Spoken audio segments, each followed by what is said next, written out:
Hello guys, তোমরা সবাই কেমন আছো? আমি তো ভালোই আছি। সোনামার বার্থডের জন্য সোনামার জন্য একটা জামা নিতে চলে আসলাম।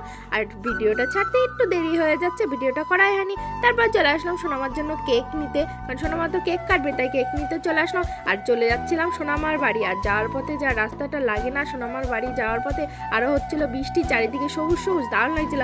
আর এই দেখো আমার লাল টামাটা চলে এসে খাওয়া রেখে কিন্তু সোনামা দেখো চলে এসে, আর সোনামাকে দুটো গোলাপ দিয়ে দিলাম। দেখো আমার সোনামার জামার সাথে পুরো ম্যাচিং হয়ে গেল কিন্তু। আর সোনামার সাথে একটু ঢং করে নিলাম। আর সোনামার জন্য কিন্তু এক্সট্রা আলাদা একটা কেক নিয়ে এসেছিলাম, রেড ভেলভেট, ও কিন্তু খুব ভালোবাসে।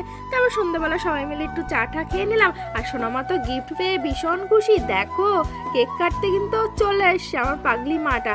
আর পাগলি মাটাকে দেখো ওর ঠাকুমা আশীর্বাদ করছে আর উলু দিচ্ছে, ওর সাথে কিন্তু উলু দিচ্ছে। দেখো কত বড় হয়ে গেল আমার মাটা, দেখতে দেখতে 2 বছর হয়ে গেছে। ভিডিওটা কেমন হচ্ছে তোমরা সবাই জানিও। রাধে রাধে।